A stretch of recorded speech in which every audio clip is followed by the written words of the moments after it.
여러분, 안녕하세요.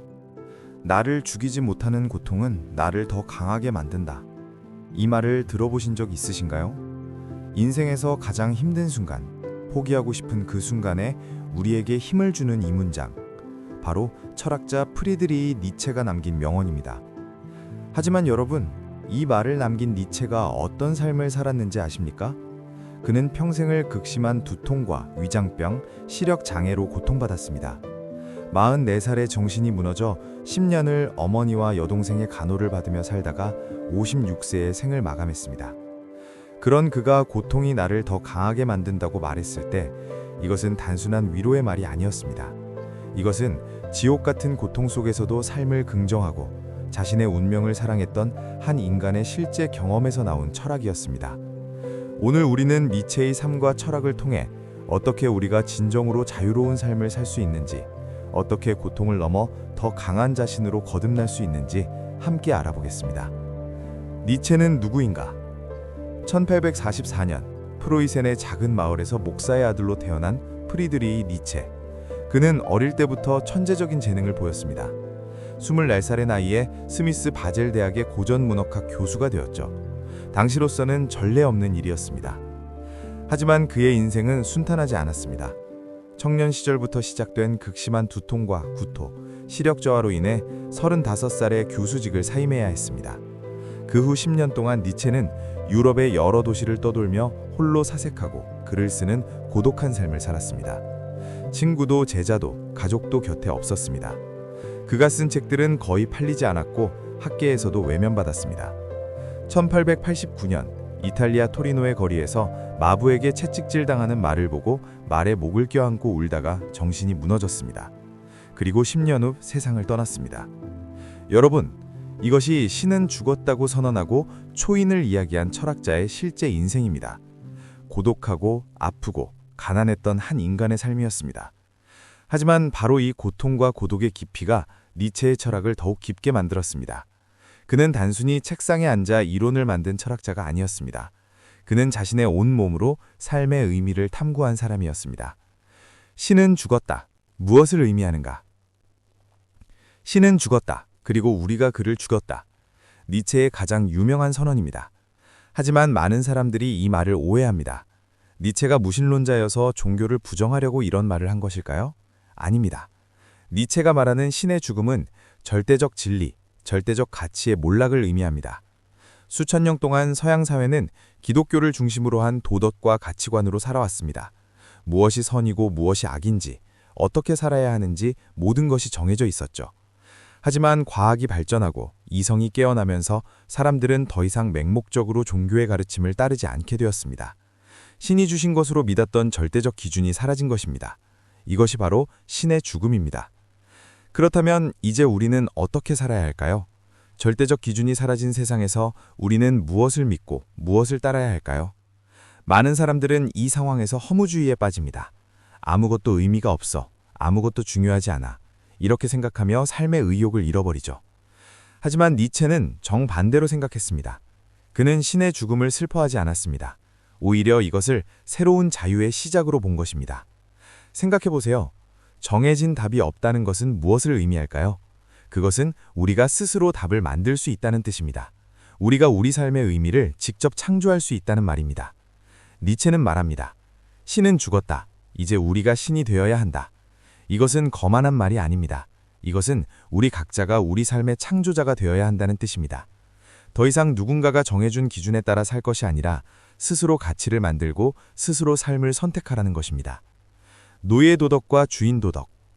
그렇다면 우리는 어떤 기준으로 살아야 할까요? 니체는 인류 역사를 분석하며 두 가지 도덕을 발견했습니다. 바로 주인 도덕과 노예 도덕입니다. 주인 도덕은 강한 자들, 귀족들의 도덕입니다. 이들은 스스로 가치를 창조합니다. 내가 좋다고 느끼는 것이 선이다. 내가 싫어하는 것이 악이다. 이렇게 자신의 힘과 생명력을 긍정하며 살아갑니다. 반면 노예 도덕은 약한 자들의 도덕입니다. 이들은 강한 자들을 원망하며 그들은 힘과 성공을 악이라고 부릅니다. 대신 겸손, 온순함, 복종 같은 것들을 선이라고 칭송합니다. 왜냐하면 자신들은 약하기 때문에 약함을 미덕으로 만들어버리는 것이죠. 니체는 기독교 도덕이 바로 이 노예 도덕이라고 비판했습니다. 원수를 사랑하라, 오른쪽 뺨을 맞으면 왼쪽 뺨도 내밀라, 가난한 자가 복이 있다 등 가르침들. 이것들이 정말 선한 것일까요? 니체는 이것이 약한 자들이 강한 자들에게 복수하는 방법이라고 말합니다. 당신들이 강하고 당당한 것은 나쁜 것이다. 우리처럼 약하고 순종적이어야 한다고 가르치며 강한 자들의 생명력을 억압하는 것이죠. 여러분, 이것을 현대사회에 적용해 보세요. 우리는 얼마나 자주 남의 기준에 맞춰 살고 있습니까? 이렇게 해야 착한 사람이야, 저렇게 하면 나쁜 사람이야 라는 남들의 평가를 두려워하며 살고 있지 않습니까? 직장에서, 가정에서, 사회에서 우리는 끊임없이 남들의 기대에 부응하려고 합니다. 진짜 내가 무엇인지도 모른 채 남들이 좋다고 하는 것을 쫓아갑니다. 좋은 대학, 좋은 직장, 좋은 배우자. 그런데 정말 그것이 나에게 좋은 것일까요? 니체는 이런 삶을 거부합니다. 그는 우리에게 묻습니다. 당신은 왜 남의 기준으로 당신 인생을 살고 있습니까? 초인, 스스로를 극복하는 인간. 그렇다면 니체가 말하는 이상적인 인간은 무엇일까요? 바로 초인입니다. 독일어로 위버맨슈이라고 하죠. 많은 사람들이 초인을 슈퍼맨처럼 생각합니다. 강하고 힘이 세고 모든 것을 지배하는 존재. 하지만 이것은 완전한 오해입니다. 니체가 말하는 초인은 자기 자신을 극복하는 사람입니다. 과거의 나, 어제의 나, 약한 나를 계속해서 넘어서는 사람입니다. 높이 올라가려는 자는 자신의 다리를 사용해야 한다. 니체의 이 말은 아무도 대신 나를 높은 곳으로 데려다 주지 않는다는 뜻입니다. 신도 사회도 부모도 아닙니다. 오직 내 자신의 힘으로 내가 성장해야 합니다. 초인은 끊임없이 자기 자신에게 도전합니다. 나는 어제보다 나은 사람이 되었는가? 나는 내 한계를 넘어섰는가? 이렇게 질문하며 계속 성장합니다. 여기서 중요한 것은 남과의 비교가 아니라는 점입니다. 초인은 다른 사람보다 나은 사람이 아닙니다. 초인은 과거의 자기 자신보다 나은 사람입니다. 현대사회는 우리를 끊임없이 남과 비교하게 합니다. SNS를 보면 다른 사람들은 다 행복해 보이고 성공해 보입니다. 그래서 우리는 초조해지고 불안해집니다. 하지만 니체는 말합니다. 그들의 삶은 그들의 것입니다. 당신의 삶은 당신만의 것이어야 합니다. 중요한 것은 당신이 어제의 당신보다 조금이라도 나아졌느냐는 것입니다. 매일 아침 일어나 자신에게 물으십시오. 오늘 나는 어떤 사람이 되고 싶은가? 그리고 그 방향으로 작은 걸음이라도 내디딘 것. 이것이 바로 초인으로 가는 길입니다. 운명에 나의 운명을 사랑하라. 운명을 사랑하라. 라틴어로 아모르 파티라고 하는 니체의 이 개념은 그의 철학에서 가장 아름답고도 강력한 가르침입니다. 운명을 사랑한다는 것은 무슨 뜻일까요? 좋은 일만 받아들이라는 말일까요? 아닙니다. 니체는 우리 삶에 일어나는 모든 것, 좋은 것도 나쁜 것도, 행복도 고통도 모두 사랑하라고 말합니다. 나를 죽이지 못하는 고통은 나를 더 강하게 만든다. 이 말을 다시 생각해 보세요. 니체는 고통을 피하라고 말하지 않습니다. 고통을 견디라고만 말하지도 않습니다. 그는 고통을 사랑하라고 말합니다. 왜냐하면 고통이 우리를 성장시키기 때문입니다. 생각해 보세요. 당신 인생에서 가장 힘든 순간을 떠올려 보세요. 그 순간은 정말 끔찍했을 것입니다. 하지만 지금 돌아보면 어떻습니까? 그 고통이 당신을 더 강하고 더 지혜롭고 더 깊은 사람으로 만들지 않았습니까? 니체 자신이 그랬습니다. 평생을 두통과 질병으로 고통받으면서 그는 이렇게 쓸 수 있었습니다. 내 병이 없었다면 나는 이런 철학을 쓸 수 없었을 것이다. 그는 자신의 고통을 저주하지 않았습니다. 오히려 감사했습니다. 왜냐하면 그 고통이 그를 더 깊은 곳으로 데려갔기 때문입니다. 운명에는 수동적인 체면이 아닙니다. 어쩔 수 없으니까 받아들여야지가 아닙니다. 운명에는 능동적인 긍정입니다. 이것이 내 삶이다. 나는 이것을 선택한다. 나는 이것을 사랑한다. 만약 당신이 과거로 돌아가서 당신의 삶을 다시 살 수 있다면 무엇을 바꾸겠습니까? 니체는 묻습니다. 그리고 그는 자신의 대답을 제시합니다. 나는 한치도 바꾸지 않을 것이다. 모든 고통, 모든 실패, 모든 눈물까지도 그대로 다시 살겠다. 이것이 진정한 운명애입니다. 내 삶의 모든 순간을, 심지어 가장 어두운 순간까지도 사랑하는 것입니다. 영겁회귀, 당신은 이 삶을 다시 살 수 있는가? 니체는 우리에게 가장 무거운 질문을 던집니다. 바로 영겁회귀라는 사상입니다. 만약 당신의 삶이 끝없이 반복된다면, 지금 당신이 살고 있는 이 삶을 똑같은 기쁨과 똑같은 고통과 함께 영원히 반복해서 산다면 당신은 그것을 견딜 수 있습니까? 이것은 단순한 가정이 아닙니다. 이것은 당신의 삶을 테스트하는 질문입니다. 만약 당신이 절대 안 돼, 이 삶을 다시 사느니 차라리 라고 생각한다면 그것은 당신이 지금 당신의 삶을 사랑하지 않는다는 증거입니다. 당신은 지금 잘못 살고 있는 것입니다. 반대로 만약 당신이 그래, 좋아, 이 삶을 영원히 다시 살아도 좋아 라고 말할 수 있다면 당신은 진정으로 당신의 삶을 살고 있는 것입니다. 니체는 우리에게 이렇게 말합니다. 매 순간을 마치 그것이 영원히 반복되는 것처럼 살라고. 그러면 우리는 후회 없이 살 수 있습니다. 지금 당신이 하고 있는 일을 돌아보세요. 당신은 그것을 영원히 반복할 수 있습니까? 만약 그렇지 않다면 왜 당신은 지금 그것을 하고 있습니까? 당신이 만나는 사람들을 생각해 보세요. 당신은 그들과의 관계를 영원히 반복하고 싶습니까? 만약 그렇지 않다면 왜 그 관계를 유지하고 있습니까? 영겁회귀의 사상은 우리에게 삶의 모든 순간에 최선을 다하라고 요구합니다. 타협하지 말라고, 대충 살지 말라고 말합니다. 왜냐하면 이 순간이 영원히 반복될 수 있기 때문입니다. 춤추는 삶. 춤출 수 없는 자에게는 천국도 지옥일 뿐이다.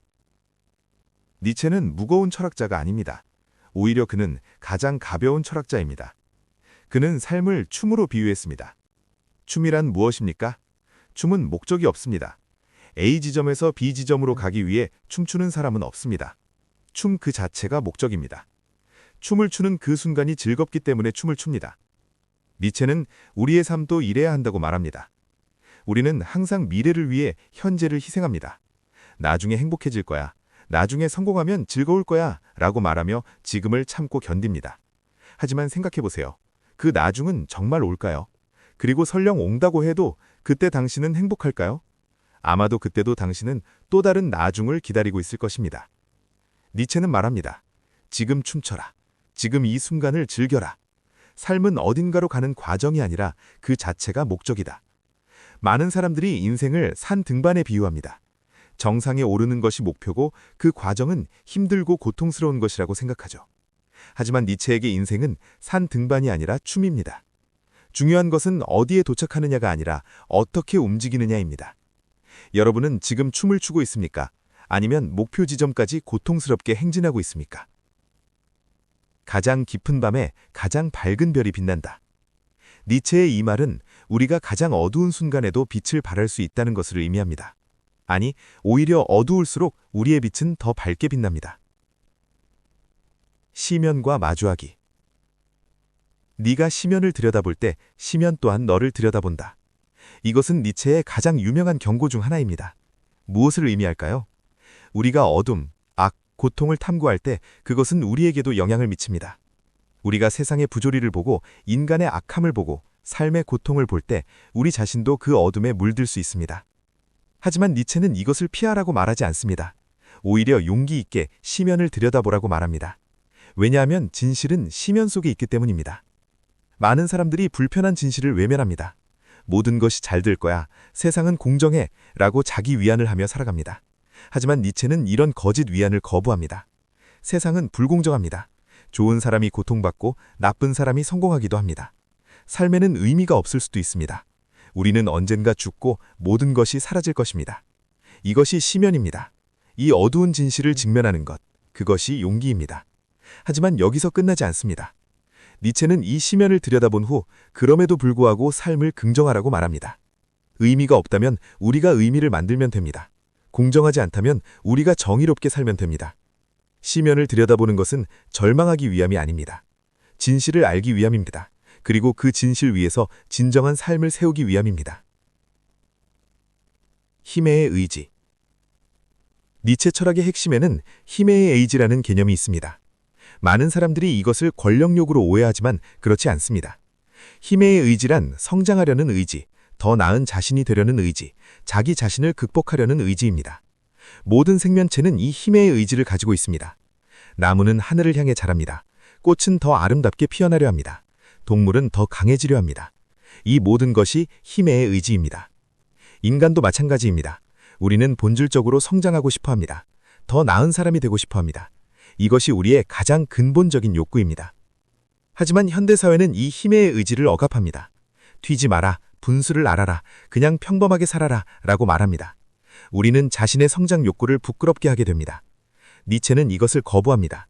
그는 우리에게 당당하게 성장하라고, 더 강해지라고, 더 나은 사람이 되라고 말합니다. 이것은 이기적인 것이 아닙니다. 이것은 생명의 가장 자연스러운 욕구입니다.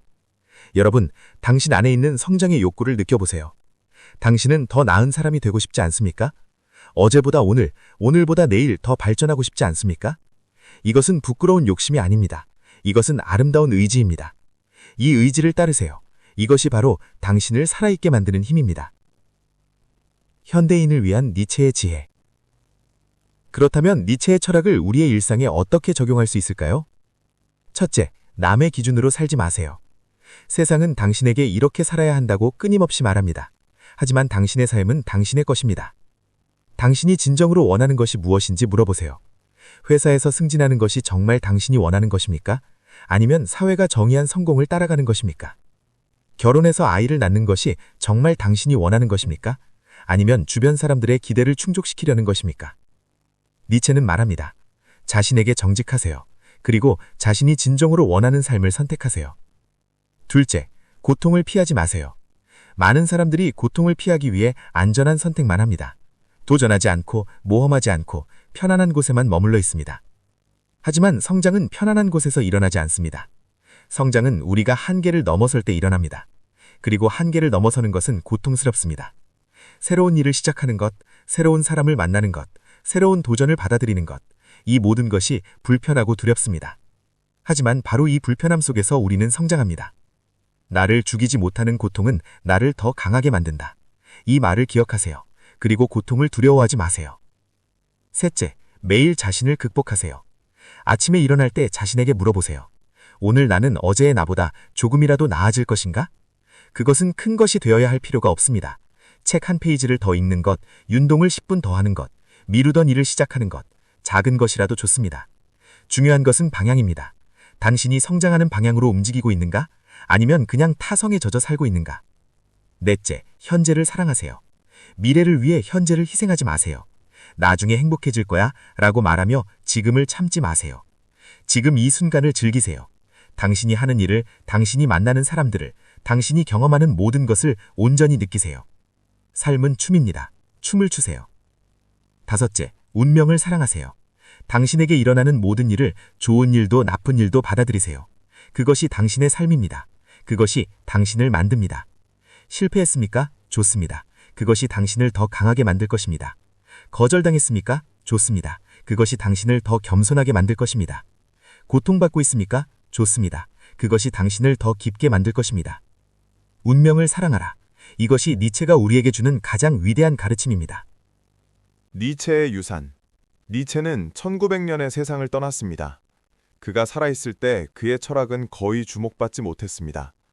하지만 그가 죽은 후 그의 사상은 20세기 전체를 뒤흔들었습니다. 실존주의, 후기 구조주의, 포스트 모더니즘, 현대 철학의 주요 흐름들은 모두 니체의 영향을 받았습니다. 프로이트의 정신분석학도, 하이데거의 실존 철학도, 푸코의 권력이론도 니체 없이는 탄생하지 못했을 것입니다. 하지만 니체의 진정한 유산은 학문적 영향력이 아닙니다.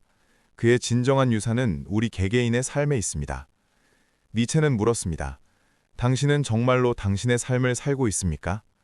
이 질문은 100년이 지난 지금도 여전히 유효합니다. 우리는 얼마나 자주 남의 기준으로 우리 자신을 평가합니까? 얼마나 자주 사회의 기대에 맞춰 우리의 꿈을 포기합니까?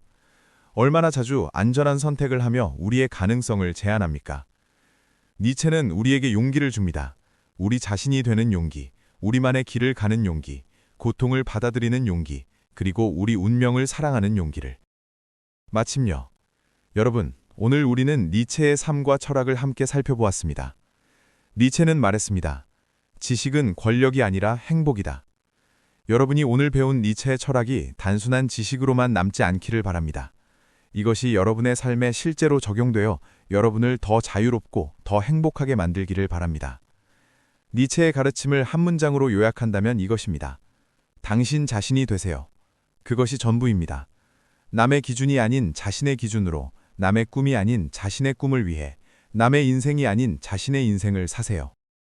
나를 죽이지 못하는 고통은 나를 더 강하게 만든다. 여러분이 지금 겪고 있는 고통이 무엇이든 그것은 여러분을 더 강하게 만들 것입니다. 그것을 피하지 말고 견디기만 하지도 말고 그것을 사랑하세요. 그것이 여러분을 성장시킬 것입니다. 운명을 사랑하라.